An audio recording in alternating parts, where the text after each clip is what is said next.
The latest news, updates, and more from the world of health and medicine. This is Medical Minutes with Wish TV's medical reporter, Dr. Mary Gillis. From Wish TV, I'm medical reporter Dr. Mary Gillis, and this is Medical Minutes on the All Indiana Podcast Network. On this episode of Medical Minutes, we welcome a new face to Wish TV, Jasmine Minor. She'll be joining Richard Essex as part of News 8's iTeam. We talk about her Indy roots, her career as a professional tennis player, and her path to investigative reporting. Our conversation is next.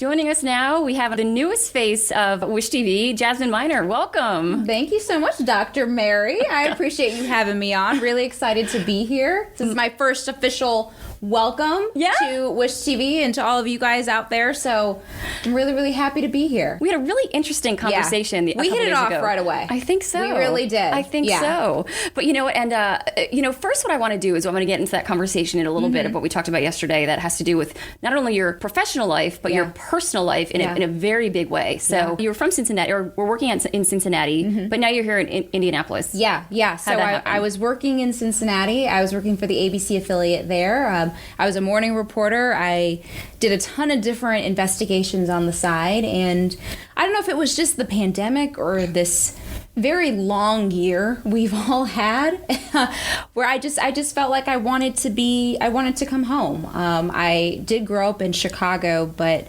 pretty much all of my extended family is in Indianapolis. My grandparents, my cousins, my aunts, my uncles, everybody is here in Indy. And so it just felt like, just wanting to be around loved ones, wanting to be a little bit closer. And I have a very big heart for the city of Indy. And so I wanted to come and have the privilege of telling everybody's story. So that was a big reason why I came. And that's so interesting that you say that, Jasmine, because you're right. This year has been just tough. And you just come home to a little bit of love, those grandparents, those cousins and family. You need it. Exactly. You need it. Right. And so I want to talk to a little bit about you. I understand you're a tennis player. We're a tennis player at pretty much the highest level that you can get. So first, tell us a little bit about your history and your experience as an athlete. Yeah, as a tennis player. I started tennis very young. I think I picked up my first racket when I was 5, actually. And I would spend my summers with my grandparents here in Indianapolis.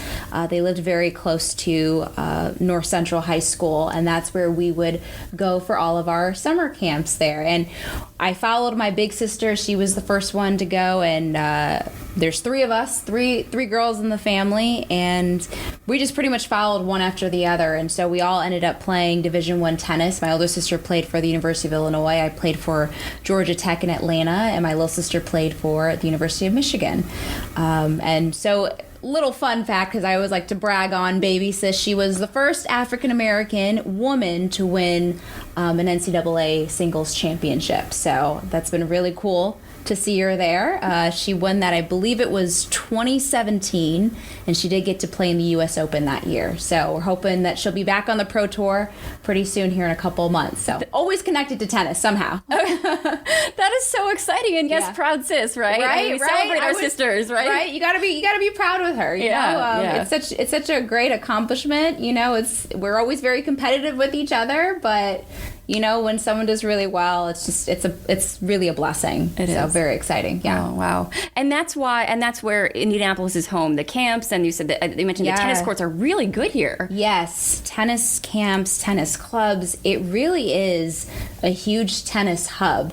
I mean, I think you could say it's a big sports hub too. It's really the hometown of sports of the country, I personally think. But tennis has always been such a great sport for kids and families. I would come back here to play regional, national tournaments all the time, all over Indiana. I played a couple pro tournaments in Evansville. They have them down there in Bloomington.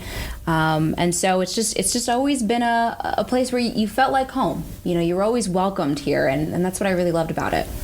Wow, that's very cool. Yeah. So I want to sort of pivot to your new role here as joining our iTeam, our investigative team as the new investigative reporter. So there's sort of like a similarity that I was thinking, or some overlap between playing tennis, the sport of tennis, and investigative journalism. So when I think of tennis, I think of someone who's got to be really, really patient.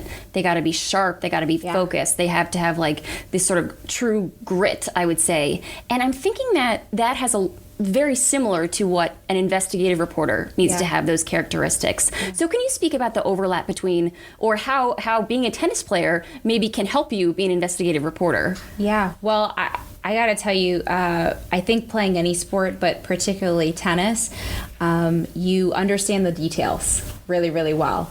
And it's one of those things where a lot of times, especially on the court, you're on your own and you're having to figure things out in your mind, similar to what we do as an investigation, right? We have to just figure it out. We have to talk to different people. You really have to get your sources down. And I think that naturally became a role for me in my career. I didn't start out as investigative, but I realized that every story that I was pitching or doing somehow was an investigation. I just kind of found myself in that area. And someone came up to me at my last station and was like, you'd be a great investigation reporter. And I said, I guess I've never really thought about it before, but I think where my passion comes from is tennis in particular is a sport that takes you all over the country, all over the world. I was gone probably every 2 weeks at a tournament all year round since I was 10, along with my other sisters. So it takes you grow up fast. You learn responsibility really fast. But I also think what you learn is when you're out there and you meet so many different cultures, so many different people, different languages, different ethnicities, different ways of thinking, different opinions. And it teaches you how to care for others. And I think that was my big thing when it comes to doing investigation stories, because a lot of the stories aren't necessarily on people who already have platforms. They're on people who don't, right? And it's being able to say, I know you don't have a voice, but you're still important and your story still matters, and I'm going to give you this platform today because it's important and it impacts the community around you. And I think that really started just from a young age of just learning and caring about people. And here we are. Here we are on this couch right here. We talked about this couch. We really like this couch. But and you're right. When you grow up quickly and have to travel, I don't imagine with your team or your coach but you meet all different sorts of people and you learn all different types of cultures and stories and it's when you find someone that is willing to tell their story. In the end, you're not alone. Right. So I think that is exactly. That's what I'm hearing a little bit in terms of what you're saying. Yeah. It's an amazing experience. And I think I was very fortunate to be able to do it. My parents both worked very hard, and being able to put all three of us through what is naturally a very expensive sport. They worked very hard to do that.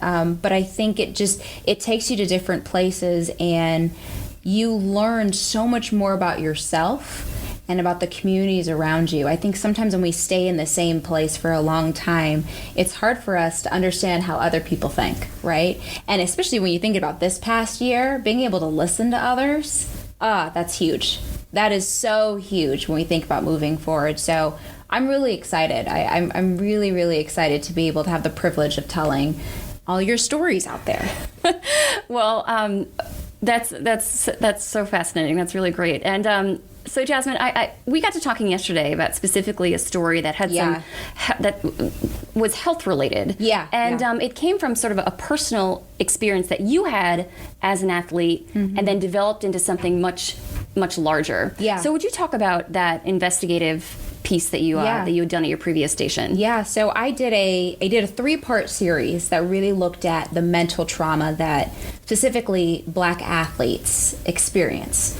It was all professional athletes that I used, and we had a psychologist that came in and gave us some expert advice on how to do the story. But I thought of it because, in a sport like tennis, at the time there wasn't really a lot of people of color. You were traveling to places where you were in a completely different culture, yes, but the people who were actually playing were majority was white, right? You didn't see a lot of black girls out there. Now, much more. I think the Williams sisters really kicked that off, and now you see Coco Gauff and a couple others, Madison Keys and Sloane Stevens, who I grew up playing with, who are out there on the pro tour. And so it's different now, but back when I was growing up, it really wasn't like that. And oftentimes I was maybe one or two of hundreds of tennis players that were the only black people there. And so I think athletes, and after talking to a friend of mine while we were in the car, she was a former WNBA player, and I was like, what's going on? How are you feeling about all the George Floyd things that are going on? What was that like for you to watch that video, and Breonna Taylor and Ahmaud Arbery and everybody like that? I mean, how is that affecting you on a personal level? And she said, the most difficult part about it is that as an athlete, especially a professional athlete, you're put on a pedestal in a way. You're seen as godlike, if you will. People ask for your autographs. They want to take pictures with you. But when you leave the jersey, when you leave the arena, when you're sort of no longer in that athlete mode, you're sort of stripped of that in a way. And mentally it becomes, I'm just the average black person. And I had different athletes in this series that I did who told me, I'd show up to the NFL game, right? And I'd recognize two kids in the stands that would come and ask for my autograph. And he said the reason I would recognize them because just a week ago, they were in my direct messages on Instagram calling me the N-word and telling me different racist slurs. And he said that was really hard for me. Because in one moment, I'm like their hero. And in the next, when I'm no longer on the field, I'm not that person anymore. And so it was very interesting because I talked to different professional athletes, some former athletes who did play professionally, from football, basketball. I had a volleyball player in there, men and women, so different backgrounds, different age groups, and they were all very similar. It was interesting to see. I interviewed an Olympic gold medalist. I believe that was back in, I think he won that like back in the 70s or something. So he's much older, but he was probably the oldest that I had in the group. And it was interesting to hear him talk about his experience and see how the younger athletes, like Kelsey Mitchell, she was one of my girls that I interviewed for the Indiana Fever, and here's someone who's just, I think she's 23, say almost the same thing. Same experiences. After all those years. After all that. And so have the same different impact. And so I really thought that this was something very unique, and I wanted to do a dive into it. It's something that I relate to personally. Because this has happened to you before. Yes. Oh, yes. And you know what? You have, just being a person in this world is hard enough. Yeah. Right? You're at this, and in addition, you are this person who's trying to be at the highest level, competing at the highest level. Yeah. Having this layered on top of those things, I mean, I cannot imagine that. It's very hard. And it was interesting because normally when you see athletes speak out about their experiences, or whether it's Black Lives Matter or whatever else it is, or the protests that we saw this past year, you'll see them on Twitter. Normally, if you look closely, they often speak generically. It's often, we as Black people, we as Black athletes experience, we as Black women, Black men, but you very rarely see someone use the word I. And it was interesting when I was interviewing several of these players, it was hard for them because they had never really been asked what was their own personal experience. For someone to say, when I watched that video, I had a tough time not throwing up during practice. And it's hard for me to go home because I have nightmares about it at night. And it's hard for me to show up to the games because I know that fan that sits in the corner that's cheering my name, I know that person isn't really cheering for me. He's cheering for, or she is cheering for, what I'm providing as entertainment. And so that really has a very deep psychological effect on a human being. And I think Black athletes are just in a very unique position where they're kind of able to see the best of both worlds. On one end, they're the hero, and the other person, they're a troublemaker almost, in a way. Such an extreme. Yeah, you're right. The highest of high and then the lowest of low. Yeah. And to think that, what's going on in the world, that they take that to the playing field. Yeah. I mean, how do you just, put that aside? Maybe you can. Yeah. And, Jasmine, it's really interesting because what do they do? When they know, when they see that person who, want, like you said, they admire them for the jersey, but then when the jersey's taken off. It's a different conversation. A lot of times. Yeah. And I think a psychologist we brought in for the story talked about that as well. He talked about how this is where you start crossing that very thin line of when sports become your identity, right? Because a lot of times, at least for team sports, and if you're someone who comes from some hardship, sports is almost an outlet. It's a freedom. When you step on the court, when you step on the field, it's your way of saying, doesn't matter what's going on in the rest of the world, doesn't matter what's going on at home, doesn't matter what's going on, what I see on the streets or what I see in my community or what's going on. Here, I'm free. Here, I'm welcome. But I think for Black athletes in particular, it can become something where it becomes so much of your identity on a mental and spiritual and emotional level that you almost can't really see yourself as a person. And that's where a lot of athletes struggle when they're done playing, right, with who am I? Exactly. What do I do now, right? They can't wear that jersey forever, that uniform forever, right? Exactly. And I definitely had times in my life right after I stopped playing in college, like that was really hard for me. That next year or two, I was like, well, great, what do I do now? But I think that's where journalism came, because I realized that I wanted to do something where I was just as passionate and I cared just as much as I did when I was on the court. Something that I felt like was hard and difficult, but important and had an impact. And that's really, I think, what brought me to this couch. Yeah. That's so interesting, because when you were talking about your coworker, your colleague, that you would make a great investigative reporter. Yeah. But you'd never even thought it that way. Never your even thought about stories it. just became or were that way. And you didn't even know you were doing it. Yeah. So, and I think that's a really interesting way for it sort of came to you. Yeah. Right? Yeah. You weren't focusing going towards it or that wasn't your goal. Who knows? Maybe it would have been. Who knows? But it came to you. And you know what, Jasmine, this is interesting, because I always like to think that everybody has a special contribution to life. Yeah. And I think as reporters, we want to bring that to our job. And I think that's why we're here. And everybody else too in this world has a special contribution. But I think this, just based on the little that I know about you, our conversations, and even here today, that like this is going to be a very important, you being here and the stories that you're going to tell. And I'm hoping that there will be follow-up on this story with these Black athletes and with... Absolutely. Yes, I hope so, too. We can expect that. There is so much more there to dig into. So I'm really excited about that work moving forward, and that you're able to do this at Wish TV. Yeah. It's such a great opportunity. And I have to tell people, I never even saw myself as a journalist. I didn't even really study journalism in undergrad. I did go to grad school at Northwestern for journalism, but I was business undergrad. And I think what brought me there is, again, just the passion for storytelling, the passion for people. And so it's really just... It really comes down to where I always tell everybody that it's better to go after something that you really care about, that gives you back just as much as you give it. And so I'm really hoping that I'm excited to get in there and tell these stories and tell all of you guys' stories, because I care and it's important, and I think your voice is important. So really excited. That's so wonderful here, and I can't say how happy I am that I know I speak for the newsroom and everybody else here, that how we're excited that we are to welcome you. Dr. Mary and I have a lot of fun in the newsroom. I know. So you'll see plenty of it. But we have lots of fun.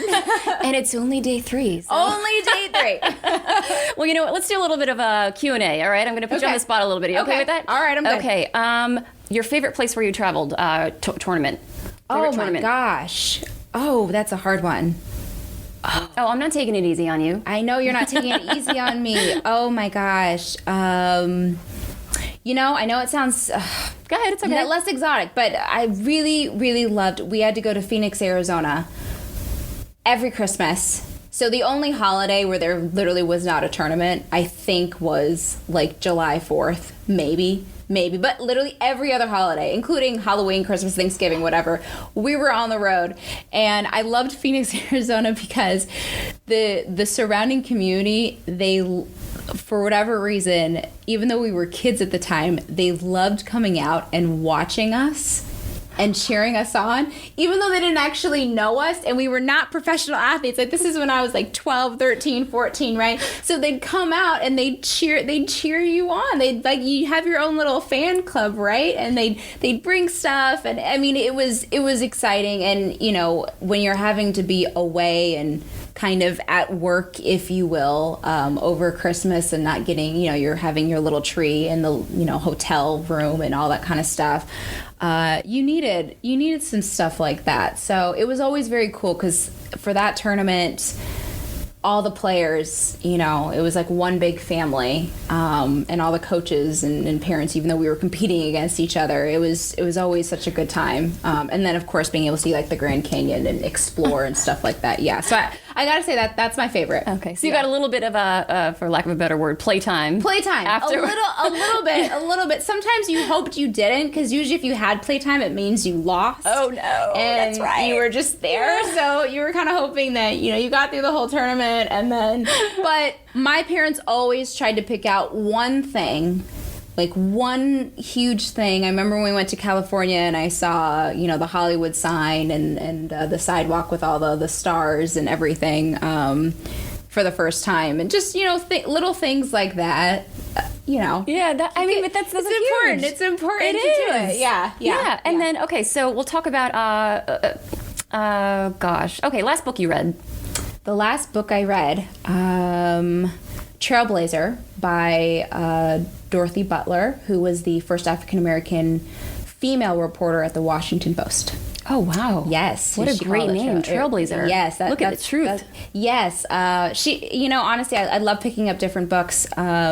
You'll see me around Christmas time. I always read Pride and Prejudice by Jane Austen.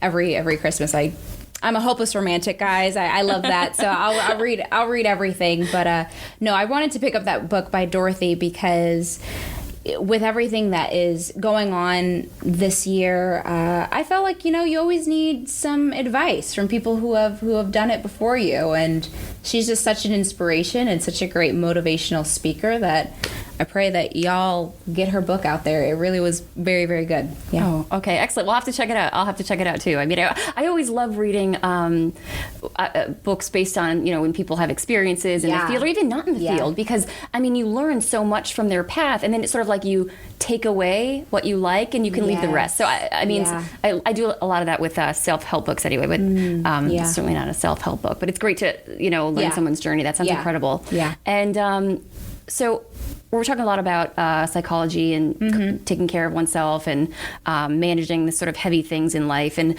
so how do you keep yourself sort of healthy and stable and in a good state of mind when the world is kind of tough out there? What do you do for yourself? What brings you joy?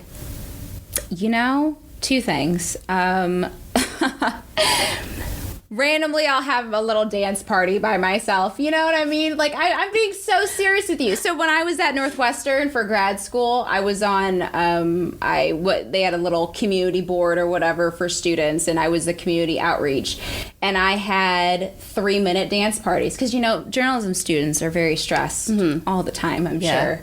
Can only imagine what medical students are like. Oh my gosh! Yeah. But so that's what we would do. I'd say, everybody, it's dance party time, and we do 3-minute. Literally, the professors would join us, and everybody for 3 minutes.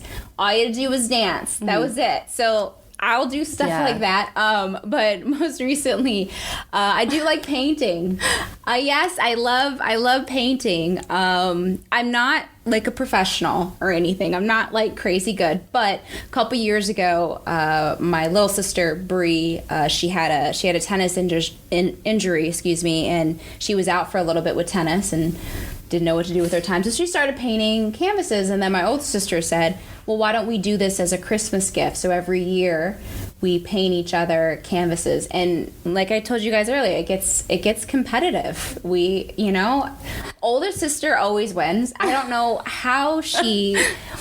where she got her artistic talent from, but it looks like something you would sell. Wow. So we really go all out for this, You guys. Yes, and so now we're kind of running out of space on where to put all this canvases. So I think so you have a lot of... We have a lot. We've done it for about 3-4 years now. And it kind of adds up after a while. And then you have to know that, the person who's painting it isn't necessarily painting it to match your decor at home. So it's like you've got an all white room and suddenly there's this bright pink canvas that's just sitting right there. So it doesn't always like match up.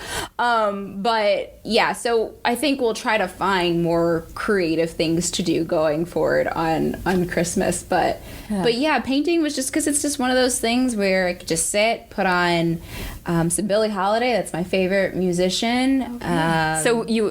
I wanted to ask you what you guys would dance to. Would you guys dance to Billie Holiday? Oh, no, that is for future hubby. That's for Billie Holiday's the romance. Billie Holiday's the relax. Okay. I don't know much about Billie Holiday, but yeah. Okay. Yeah. So. No. Old jazz blues. It's old jazz and blues. Yeah. Okay. Cardi B.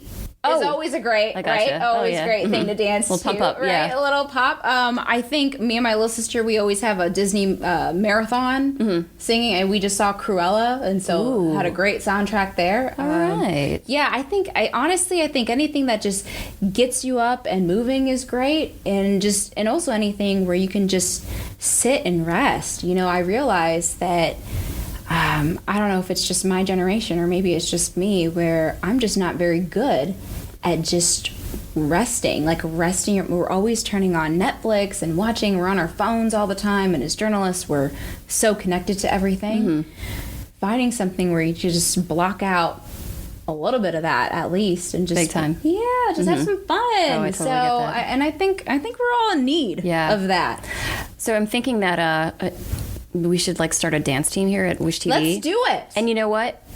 Tryouts are you just put your name on the sheet of paper. You know what? How about that? Nina is already doing a little Dancing with the Stars. I forgot what she told me, but it's a nonprofit where I believe she's doing the salsa. Yes. And that's coming up. That should be coming up in a couple weeks. I told her, put me down for next year. I cannot salsa. I'm not the greatest dancer, but I will put in full effort, okay? 110%. I'm with her on that. I'm so psyched. I'm down. I'm down for the cause. Yeah. Okay. Can I be your dance coach? Please do. Yeah. Yeah. Okay. I don't know if I trust that. Yeah, I know. I'm kidding. Don't worry. Don't worry. But yeah, it's okay. That's great. It's okay. Yeah. Right? Yeah. Let's just see what we come up with. Yeah, that'd be so funny. But we'll experiment. Right. Okay.